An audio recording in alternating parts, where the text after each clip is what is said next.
Bincang bareng Personal Growth, ngobrolin kesehatan mental. Episode 1, yuk mengenal gangguan kecemasan. Video ini bertujuan untuk memberikan edukasi dan gambaran umum, bukan menjadi dasar diagnosis. Penegakan diagnosis hanya boleh dilakukan oleh profesional, yaitu psikolog klinis atau psikiater berlisensi. Dalam video kali ini, kita akan membahas 4 jenis gangguan kecemasan yang paling umum terjadi, yaitu panic disorder, generalized anxiety disorder, social anxiety disorder, and specific phobia. Pertama, panic disorder.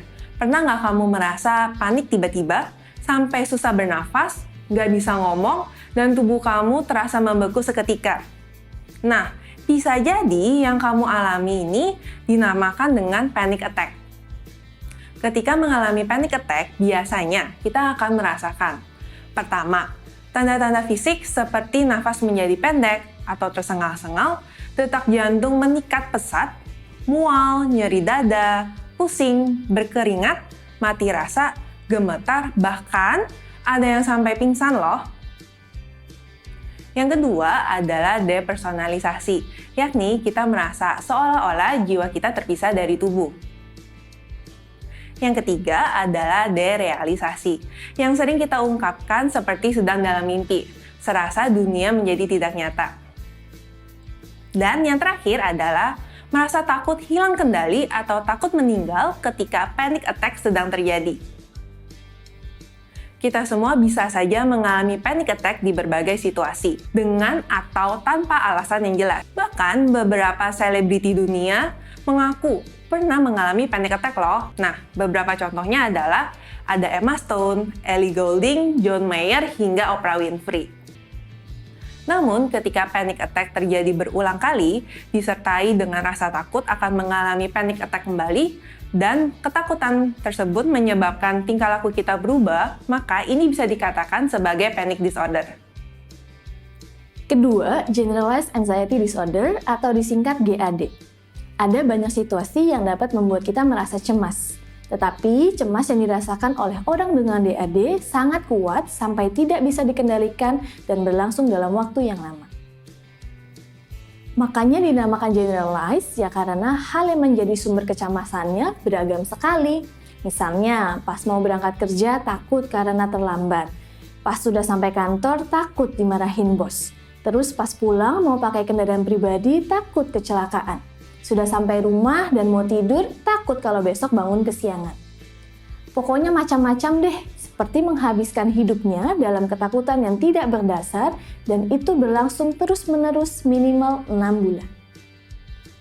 Karena kecemasan yang dimiliki berlangsung terus-menerus, seseorang dengan GAD sering merasa gelisah, sulit konsentrasi, sensitif, bahkan sampai mempengaruhi kualitas tidur.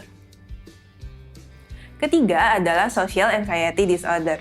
Seseorang dengan social anxiety disorder ini merasa takut dan cemas jika apa yang dilakukannya akan mendapatkan penilaian negatif dari orang lain. Rasa cemas yang berlebihan ini membuat ia merasa stres dan tidak nyaman ketika harus berinteraksi atau juga berada di situasi di mana dirinya diamati oleh orang lain. Misalnya, mengobrol, bertemu dengan orang yang tidak dikenalnya, makan di tempat umum, atau juga tampil di depan banyak orang. Tapi ingat, kalau social anxiety disorder ini berbeda dengan rasa malu. Kalau rasa malu bisa terjadi karena belum kenal-kenal banget, dan akan hilang ketika sudah nyaman dan sudah terbiasa dengan situasi tersebut.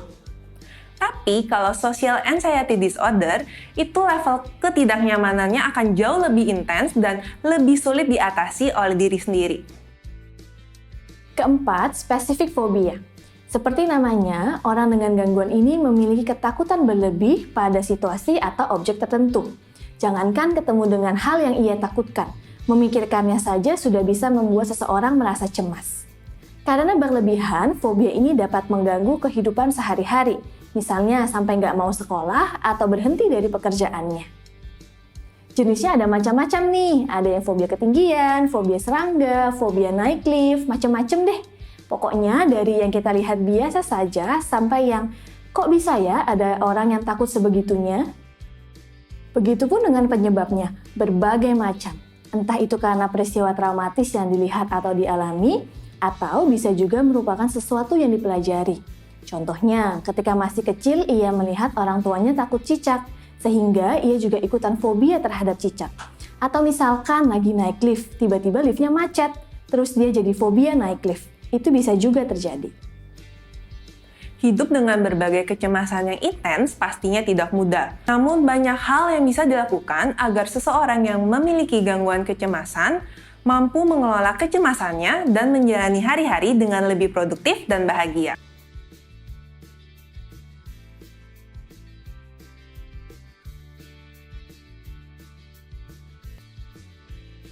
Jika kamu merasakan beberapa gejala seperti yang dijelaskan tadi, kamu bisa berkonsultasi dengan psikolog-psikolog di Personal Growth. Hubungi nomor berikut untuk buat janji ya. Sampai jumpa di video berikutnya Growthmates. Jangan lupa subscribe YouTube channel kami, Personal Growth ID, bagikan ke teman-teman, and let's impact the world.